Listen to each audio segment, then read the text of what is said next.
میں اکیلا ہی چلا تھا جانب منزل، مگر لوگ ساتھ آتے گئے اور کارواں بنتا گیا۔ بدنام کرنے والوں کا کام ہے بدنام کرنا، کہ چیر کے سینہ موجوں کا تو بڑھتا جا بے خوف و خطر، طوفانوں سے گھبرا جانا یہ ہمت کی پستی ہے۔ کوئی قوم آج تک ترقی نہیں کر پائی علم کے بغیر۔ ہماری پرائرٹی یہ رہتی ہے کہ ہم بچے کو تھیوری کے ساتھ ساتھ پریکٹیکل پر لے کر جائیں، تاکہ بچہ کمپیوٹر کو صرف پڑھے ہی نہیں بلکہ اسے سمجھ بھی سکے۔ اور وقت locks are never manufactured without key, similarly Allah does not gives problem without any solution but we kept patience.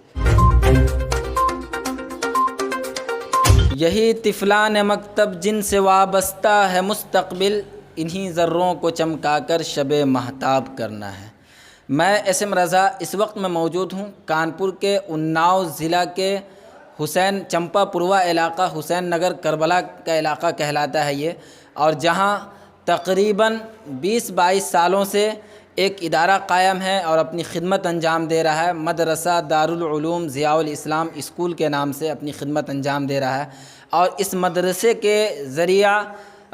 علم کی بو کہہ سکتے ہیں اس علاقے میں پھیلی ہے، اور میں بھی اسی مدرسے کا طالب علم ہوں، اور میرے لیے آج سعادت مندی کی بات ہے کہ آج میری حاضری ہوئی ہے یہاں، اور میں یہاں کے نظام تعلیم سے واقف ہوں، لیکن آپ کے سامنے میں یہاں کا جو نظام تعلیم ہے، کیونکہ میں آپ کو بتا دوں کہ یہاں کا نظام تعلیم کافی عمدہ بہتر ہے۔ یہاں مدرسے کی تعلیم کے ساتھ ساتھ اسکولی نظام بھی قائم ہے، اسکول کی بھی تعلیم دی جاتی ہے، کمپیوٹر وغیرہ بھی سکھایا جاتا ہے، لڑکیوں کے لیے بھی الگ سے انتظامات کیے گئے ہیں، جیسے ورک وغیرہ اور بھی بہت سارے کام سکھائے جاتے ہیں۔ کل ملا کر کے معاملہ یہ ہے، یہاں کے جو ذمہ داران ہیں ان سے ہماری بات ہوئی ہے تو ان کا کہنا ہے کہ ہمارے بچے جو ہے دنیا کے کسی بھی فیلڈ میں پیچھے نہیں رہ سکیں، اور اگر وہ انگلش کے معاملے میں اگر اس کے سامنے میں کوئی بات آ جائے تو وہ انگلش میں بھی مہارت حاصل ہو اس کو، چاہے وہ ہندی، انگریزی یا ادر کوئی سبجیکٹ کے معاملے میں ہر چیز میں وہ مہارت حاصل کرے ہمارے یہاں کے بچے۔ ان کا ایک اور کہنا ہے کہ ہمارے یہاں سے اب تک بچے جو تعلیم حاصل کیے ہیں، ڈاکٹر بنے ہیں، انجینئر بنے ہیں، اور سرکاری بہت سارے عہدے پہ فائز ہیں، اور بھی بہت سارا کام انجام دے رہے ہیں۔ تو خیر، اس مدرسے کا نظام تعلیم کیا ہے، یہاں کا ایجوکیشن سسٹم کیا ہے، اور کب سے یہ خدمت انجام دے رہے ہیں، کس طرح کی تعلیم دیتے ہیں، علاقائی سہیوگ کتنا ہے، یہ تمام باتیں یہاں کے مدرسے کے ناظم و بانی حضرت مولانا ذکاء اللہ ثنا چشتی صاحب ہیں، ان سے ہم بات کریں گے، اور ساتھ ہی حضرت مولانا مبین صاحب ہیں جو ایجوکیشن انچارج ہیں، ان سے بھی ہم بات کریں گے۔ اور ایک نام میں آپ کو بتا دوں جن کا ایک اہم رول ہے، ایک اہم کردار ہے اس ادارے میں کی مضبوطی میں، اس ادارے کو مستحکم بنانے میں، حضرت مولانا حافظ مصلح الدین صاحب جو آپ کے آوا پور سے تعلق رکھتے ہیں، کافی خدمت انجام دیے ہیں۔ خیر، ان تمام چیزوں پہ ہم جانکاری حاصل کریں گے اور آپ کے سامنے لانے کی کوشش کریں گے کہ کیا ایجوکیشن سسٹم ہے۔ تو سب سے پہلے ہم چلتے ہیں حضرت مولانا ذکاء اللہ ثنا چشتی صاحب کے آفس میں، اور ان سے بات کریں گے اور کیا پیغام دینا چاہیں گے اردو نیوز بہار کے مادھیم سے، تو یہ تمام باتیں جاننے کی کوشش کریں گے۔ حضرت سب سے پہلے تو آپ یہ بتائیے کہ میری جانکاری کے مطابق آپ تقریباً یہاں 20-22 سال قبل یہاں آئے تھے، اور ایک ادارہ کرائے کے روم میں اس کو شروع کیا گیا تھا، لیکن آج ماشاءاللہ آج 3 منزلہ عمارت ہے خود کی، اس کو مدرسے کے تعلیم کے ساتھ ساتھ اسکول کا بھی نظام رکھا گیا ہے، تو کیا کہنا چاہیں گے اس کے بارے میں؟ السلام علیکم ورحمۃ اللہ وبرکاتہ۔ سب سے پہلے اردو نیوز بہار کا میں شکریہ ادا کرتا ہوں کہ آپ کے ذریعے سے اس ادارے کو کور کیا جا رہا ہے۔ اس کوریج کے لیے ایک مرتبہ اور بہت بہت شکریہ۔ یہ ادارہ دارالعلوم ضیاء الاسلام جس کی بنیاد سن 2000 میں رکھی گئی، اور باقی تو آپ بتا ہی چکے ہیں کہ کس حالت میں رکھی گئی ہے۔ بس اتنا یہ کہوں گا کہ جب ابتدا اس کی گئی تو یہ نیت تھی کہ بچوں کے مستقبل کو روشن اور تابناک بنایا جائے۔ اسی نیت کے تحت اور اسی ارادے کو پائے تکمیل تک پہنچانے کے لیے میں نے ابتدا کی، اور ایک بچے سے اس مدرسے کی ابتدا ہوئی۔ ایسے موقع پہ کچھ کہنے سے زیادہ میں یہ کہہ سکتا ہوں کہ میں اکیلا ہی چلا تھا جانب منزل، مگر لوگ ساتھ آتے گئے اور کارواں بنتا گیا۔ تو ایک بچے سے ابتدا ہوئی، ایک ٹیچر سے ابتدا ہوئی، آج الحمدللہ 15 ٹیچر پر مشتمل یہ ادارہ دینی و عصری تعلیم کی خدمات میں ہمتاً مصروف ہے۔ حضرت بتانے کی زحمت فرمائیں کہ 20-22 سال کا عرصہ بہت بڑا عرصہ ہوتا ہے، اور اس تعلیمی دور میں کن کن مراحل سے گزرے ہیں، کہاں پہ تکلیف محسوس ہوئی، یہ تمام باتیں بتانے کی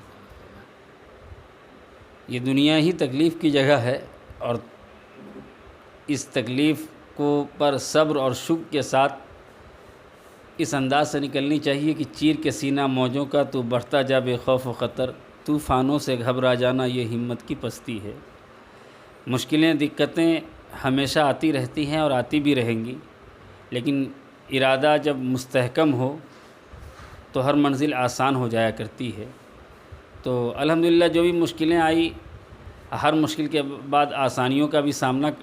کیا ہم نے، یہ آسانیاں بھی فراہم ہوئی مجھے،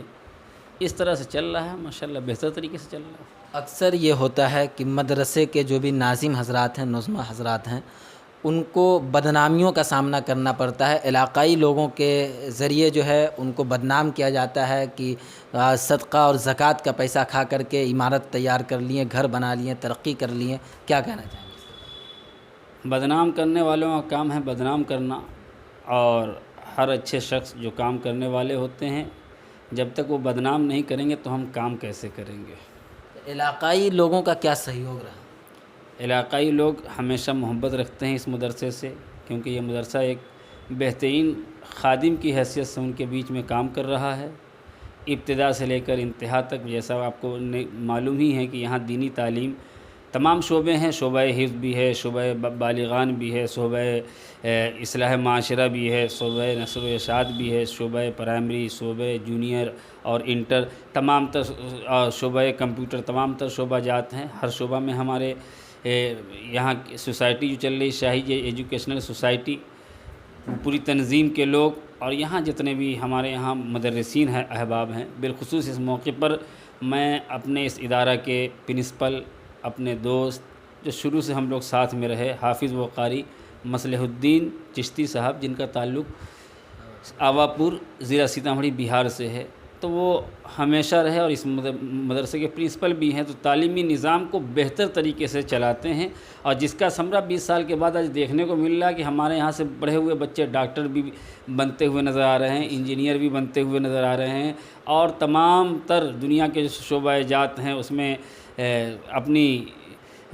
شعبہ جات میں اپنی نمائندگی کا برملا اظہار کر رہے ہیں، اور تمام مدارس میں پڑھا بھی رہے ہیں، مسجد کے امام بھی ہیں۔ خیر، کہیں نہ کہیں ادارے میں ایک بڑی کمی نظر آتی ہے اساتذہ کرام کی، جو بہتر اساتذہ ہیں، صلاحیت مند اساتذہ ہیں، وہ مدرسے کے میں اپنی خدمت انجام نہیں دیتے ہیں، بلکہ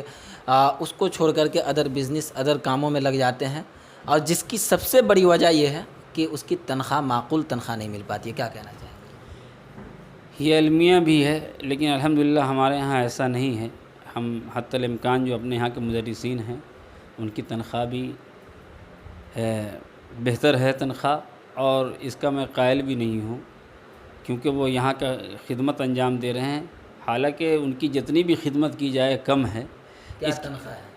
ہمارے یہاں تنخواہ کی ابتدا کیا بولتے ہیں کہ 18,000 روپے سے لے کر کے ماشاءاللہ سمجھ رہے ہیں 10,000 روپیہ، آخری 8,000 روپیہ تک ہے۔ جو بھی ناظم حضرات ہیں جہاں جہاں اپنا ادارہ چلاتے ہیں، تو ان سے کیا اپیل کرنا چاہیں گے ان اساتذہ کے متعلق؟ میں یہی کہوں گا کہ دیکھیے، مدارس کی ترقی میں یا اسکول کی ترقی میں جب تک آپ کے جو ساتھ کام کرنے والے ہیں وہ خوش نہیں ہوں گے تو وہ ادارہ کبھی ترقی نہیں ہو سکتا۔ اور آپ نے دیکھا، یہی ہمارے یہاں سب ٹیچروں سے فرداً آپ ملے بھی ہیں، کس طرح کا خوشگوار ماحول ہے، سب ٹیچر اپنے اپنے اس میں لگے ہوئے ہیں۔ میں خود جو جہاں تک میرے ذریعہ معاش کی بات ہے تو میں خود اپنے کاروبار سے الگ سے جڑا ہوا ہوں۔ ان نظمہ حضرات کو، ان ناظم حضرات کو جو معلم کے ساتھ سفرہ ڈھونڈتے ہیں ایک ہی میں، لیکن یہ کام دونوں الگ الگ ہے، پڑھانے والے اساتذہ الگ ہوں، اور سفیر حضرات جو چندہ کرنے والے ہیں وہ الگ ہوں، کیا کہنا چاہیں گے؟ یہ مدارس والوں کی اپنی اپنی مجبوریاں ہیں، کوشش کرنی چاہیے کہ سفرہ الگ ہوں اور یہ پڑھانے والے الگ ہوں، جن کا درس و تدریس کا کام ہے، اپنے اپنے معیار کے حساب سے اس سے خدمت لیا جائے۔ لیکن یہ مجبوریاں بھی ہوتی ہے، مدارس والے کریں تو کیا کریں، کیونکہ ہم لوگوں نے، بلکہ عوام کا بھی رجحان اس معاملے میں جب تک وہ بیدار نہیں ہوگی تو مدرسہ کیسے ترقی کرے گا۔ ہمیشہ مدرسے کے ساتھ مالی تعاون کی ضرورت رہتی ہے، اور تعاون جس طرح سے ہونی چاہیے اس طرح سے ہو نہیں پاتی ہے، تو یہ بھی مجبوریاں رہتی ہے جب ان کے پاس اتنے وسائل نہیں ہوتے۔ لیکن ہاں، اس کے لیے طریقہ یہ ہے کہ کام کو بڑھائیں نہیں، کام کو سمیٹ کر چلیں۔ اگر آپ کے یہاں ضرورت ہے، آپ کوشش کیجئے، کیونکہ مدارس ہر علاقے میں، ہر محلے میں، ہر گاؤں میں ہیں۔ ہمارا کہنا ہے 3 مدرسے یعنی ٹیچر رکھ کر کے نہ کام لیں، آپ کم بچے رکھیں، ایک ہی ٹیچر رکھیں، ان کی بھرپور کیا بولتے ہیں کہ خدمت کریں، تاکہ وہ ٹیچر خود یا مدرس خود 3 ٹیچر کا کام آپ کو کر کے دے دیں، طریقے سے پڑھا سکے۔ واقعی مولانا کی اچھی سوچ ہے، جہاں آپ 4 ٹیچر بھرتے ہیں، لیکن وہ کم صلاحیت کے لوگ جو جن کو پڑھانے نہیں آتا، ویسے اساتذہ کو اگر رکھتے ہیں تو بچوں کہیں نہ کہیں آپ بچوں کے مستقبل سے کھلواڑ کرتے ہیں۔ تو اس لیے حضرت نے ایک بہت ہی اچھا اور عمدہ مشورہ دیا ہے کہ آپ 4 کی جگہ 2 ٹیچر رکھیں، جس کو آپ معقول تنخواہ دے سکیں، اور وہ صلاحیت مند ہو، پڑھانے کا تجربہ رکھتا ہو، تاکہ بچوں کے مستقبل کو روشن کر سکے۔ تو حضرت آپ سے اخیر میں ہم چاہیں گے کہ ویسے حضرات کو جو اپنے بچوں کو ایجوکیشن سے ہٹا کر کے ادر کام میں، ادر بزنس میں یا زری بیگ ادر کاموں میں لگا دیتے ہیں، ویسے حضرات سے کیا اپیل کرنا چاہیے؟ سب سے پہلے ہم اور آپ اپنے بچوں کو تعلیم کی طرف راغب کریں، اور اپنے بچوں کو بہتر تعلیم سے آراستہ و پیراستہ کریں۔ علم روشنی ہے، اگر آپ علم حاصل کرنے کے بعد کاروبار بھی کرتے ہیں تو اس کاروبار میں بہترین جو آپ کے پاس ایجوکیشن ہے اس کا بھرپور فائدہ ملے گا۔ اور علم جو ہے ایک ایسی روشنی ہے جو انسانیت کا درس دیتی ہے، فلاح و بہبود کا درس دیتی ہے۔ کوئی قوم آج تک ترقی نہیں کر پائی علم کے بغیر، سمجھ رہے ہیں؟ تو علم تو سب سے پہلے ضروری ہے۔ ہم سب اپنے بچوں کو بہتر تعلیم دیں۔ آج تعلیم دے دیں گے، میں نے دیکھا کہ دولت ہے وہ آتی ہے اور جاتی ہے، چلی جاتی ہے، لیکن علم کی ایک ایسی دولت ہے بانٹنے سے بڑھتی ہے بلکہ کم نہیں ہوتی ہے، اور اس میں مزید اضافہ ہوتا چلا جاتا ہے۔ تو جو دولت باقی رہنے والی ہو، جس دولت میں آپ کی دین و دنیا کی فلاح و بہبود شامل ہو، تو اس دولت کو حاصل، جو علم ہے اس کو تو حاصل کرنا ضروری ہی ہے، لازم بھی ہے۔ بہت بہت شکریہ۔ آپ ہیں حضرت مولانا ذکاء اللہ ثنا چشتی صاحب، جو آپ سے مخاطب تھے، اور ساتھ ہی آپ سے ریکویسٹ کر رہے تھے کہ بھائی آپ اپنے بچوں کو ادر کام میں نہ لگا کر کے ایجوکیشن سے آراستہ کروائیں، تعلیم دلائیں، تاکہ وہ اپنے مستقبل کو روشن کر سکے۔ یہیں جو یہاں مدرسہ دارالعلوم ضیاء الاسلام کے ایجوکیشن انچارج ہیں حضرت مولانا مبین صاحب، ان سے ہم بات کریں گے، اور ایجوکیشن کے تعلق سے ان کے یہاں کیا سسٹم ہے، کیا نظام تعلیم ہے، یہ تمام باتیں ان سے جاننے کی کوشش کریں گے۔ حضرت سب سے پہلے ہم آپ سے ریکویسٹ کرنا چاہیں گے کہ یہ بتانے کی زحمت فرمائیں، آپ بھی کئی سالوں سے یہاں خدمت انجام دے رہے ہیں، کس طریقے کا نظام تعلیم ہے، اور کیونکہ آپ ایجوکیشن انچارج بھی ہیں تو کس طریقے کا سسٹم بنا ہے، یہ بتانے کی زحمت فرمائیں۔ جی، میں نے یہاں پر جب آج سے 10-12 سال پہلے جوائننگ لی، یہاں میری ملاقات یہاں کے پرنسپل حضرت حافظ و قاری محمد مصلح الدین صاحب، مینیجر حضرت مولانا ذکاء اللہ صاحب سے ہوئی، اور میں نے ان کی سوچ کو دیکھا کہ ان کی سوچ اس لائن پر تھی کہ ہم اپنے معاشرے میں تعلیم دینا صرف نوکری نہیں ہے، اس لیے کہ ہم نے یہ سوچ رکھی تو ہم معاشرے میں صرف نوکر ہی پیدا کریں گے۔ مجھے یہ سوچ بہت اچھی لگی، لہٰذا میں ان کے ساتھ جڑا، اور میں نے ان کے ساتھ جڑ کر اس محلے کو دیکھا، اس معاشرے کو دیکھا جہاں کے لوگ بہت ہی پچھڑے طبقے سے آتے ہیں، اپنا ذریعہ معاش بڑی محنت سے حاصل کرتے ہیں، لہٰذا کوشش یہ کی گئی کہ یہاں کے بچوں کو ماڈرن ایجوکیشن کی مکھیہ دھارا سے جوڑا جائے اور انہیں ماڈرن ایجوکیشن دی جائے۔ تو کل کتنے درجات ہیں، کیا کیا چیز کی تعلیم دی جاتی ہے، کمپیوٹر وغیرہ بھی سکھایا جاتا ہے، کل ٹوٹل باتیں بتانے کی زحمت؟ جی، یہاں پر ہم لوگ بچے کی بنیادی تعلیم یعنی شروع سے کلاس PG سے لے کر کلاس 8 تک باضابطہ طور پر اسے ہم تعلیم دیتے ہیں۔ اتر پردیش مدرسہ شکشا پریشد سے ہمارا یہ مدرسہ منظور شدہ ہے، لہٰذا آگے کی تعلیم ہائی اسکول، انٹر، اور یہ پھر آگے بڑھ کر کامل یعنی کہ BA کے مساوی، BA کے برابر ہم بچے کو تعلیم سے آراستہ پیراستہ کرتے ہیں۔ بچیوں کے لیے کیا کیا اہتمام کیے گئے ہیں یہاں؟ بچیوں کے اہتمام میں ان کے لیے ہم نے کلاس کی جو ایجوکیشن کی سویدھا ہے اسے بہتر بنانے کی کوشش کی ہے، اور ساتھ ہی ساتھ ہم نے دیکھا کہ ماڈرن ایجوکیشن میں کمپیوٹر ہے اور دنیاوی جو سبجیکٹ ہیں انہیں شامل کیا گیا. یہاں آپ نے دیکھا ہوگا کہ ہماری جو کمپیوٹر لیب ہے تو ہماری پرائرٹی یہ رہتی ہے کہ ہم بچے کو تھیوری کے ساتھ ساتھ پریکٹیکل پر لے کر جائیں تاکہ بچہ کمپیوٹر کو صرف پڑھے ہی نہیں بلکہ اسے سمجھ بھی سکے اور وقت آنے پر کمپیوٹر کو آسانی سے چلا سکے. کل کتنے اساتذہ یہاں خدمت انجام دیتے ہیں؟ یہاں پر اس وقت ہمارے اس جونیئر سیکشن تک تقریباً 18 سے 20 اساتذہ ہیں جو خدمت انجام دے رہے ہیں. فی وغیرہ جیسا کہ میری جانکاری میں ہے کہ آپ کے یہاں فی وغیرہ بہت کم رکھا گیا ہے، سبوں کا خیال رکھا گیا ہے، تو کیا ہے فی؟ جی، فی ہماری بہت کم ہے، جسے آج کل ہم 100-150 روپے، یہ کوئی فی نہیں ہوتی بلکہ ایک مینٹیننس چارج ہے بچوں کے ہی لیے تاکہ وہ بہتر طور پر اچھی میز، اچھی بینچ، ان کے لیے لائٹ اور پانی، بتی، ان تمام چیزوں کا اچھا انتظام ہو سکے. صرف یہ وہ چارج ہے، باقی ہم ایجوکیشن کا ان سے کوئی چارج نہیں لیتے ہیں. جی، تو 150 روپیہ، 150 کیا 200 روپیہ بھی اب اگر مان لیں، لیکن 150 روپیہ فی ہے یہاں کی، تو 150 روپیہ میں آپ کو کیا چاہیے؟ آپ یہ بتائیں. جہاں آپ اسکول کے ادر اسکول کو دیکھ لیا جائے، ادر اسکول کے فی کو دیکھ لیا جائے تو 1000، 2000، 3000، 10,000، 5000 اور ایڈمیشن کرانے میں لاکھوں لاکھ روپیہ خرچ ہو جاتا ہے. وہیں یہاں یوں کہہ سکتے ہیں کہ فری سیوا دی جا رہی ہے. 150 روپیہ کی کوئی اہمیت نہیں ہوتی ہے. 150 روپیہ جو آپ ادر چیزوں میں کھینی، گٹکا اور بھی بہت ساری چیزوں میں ضائع کر دیتے ہیں دن بھر میں، اور یہاں کی فی ہے 1 مہینے کی فی 150 روپیہ. تو کیا وقت ہے بچوں کا، کیا کتنے بجے سے کتنے بجے تک آپ کا کلاس چلتا ہے؟ جی، ہمارا یہ کلاس جو ہے یہ جونیئر سیکشن، یعنی ہمارا جو اسکول کا سسٹم ہے وہ ہمارے محلے سے اس وقت لگ بھگ 400 سے 500 بچے آتے ہیں، جو صبح 7 بجے سے ان کی پریئر کا ٹائم ہے اور 1 بجے ان کی چھٹی ہوتی ہے، جس کے درمیان وہ الگ الگ اپنے اپنے پیریڈ میں الگ الگ سبجیکٹ کی تعلیم حاصل. آپ نے کہا کہ 150 روپیہ فی ہے ایک بچے کا، تو یہ بہت کم ہے،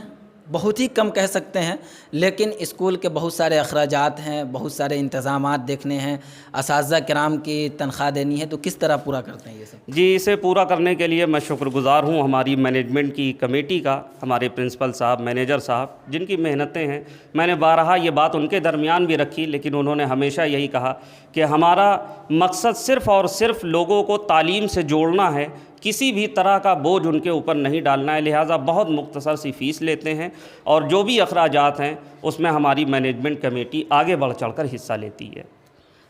اخیر میں ہم چاہیں گے کہ جو بھی اس ویڈیو کو دیکھ رہے ہیں یا جو بھی درشک ہیں، جو بھی ہمارے ناظرین ہیں، حاضرین ہیں، ان سے کیا ریکویسٹ کرنا چاہیں گے، خاص طور سے جو گارجین حضرات ایجوکیشن سے اپنے بچوں کو پیچھے ڈھکیل دیتے ہیں، ادر بزنس، ادر کاموں، زری بیگ اور بھی طرف لگا دیتے ہیں، تو ان سے کیا اپیل کرنا چاہیں گے کہ آپ اپنے بچوں کے مستقبل کو کس طرح روشن کریں، ایجوکیشن سے کیسے جوڑیں؟ میں یہی گزارش کرنا چاہوں گا. میں نے جب سروے کیا اور کرتا ہوں بارہا، میں گارجینز کے بیچ جاتا ہوں تو دیکھتا ہوں کہ ہاں ان کی معاشی حالت کمزور ہونے کی وجہ سے وہ اپنے بچوں کو کسی کام پر لے جاتے ہیں یا لے جانے کی کوشش کرتے ہیں. تو میں ان سے یہی کہنا چاہوں گا کہ آپ کا دین، آپ کی سوسائٹی، آپ کا سماج، آپ کا ملک یہی کہتا ہے. بلکہ یہ شعر آپ اپنے ذہن میں رکھیں کہ حیرت ہے کہ تعلیم میں یہ قوم ہے پیچھے جس قوم کا آغاز ہی اقرا سے ہوا ہو. لہٰذا ہم سب کو چاہیے کہ تعلیم سے جڑیں، اور اگر ہمارے ساتھ ذریعہ معاش میں کسی طرح کی دقت ہے تو مجھ سے کوآپریٹ کریں، ہماری انتظامیہ سے کوآپریٹ کریں. اس لیے کہ اللہ تعالیٰ نے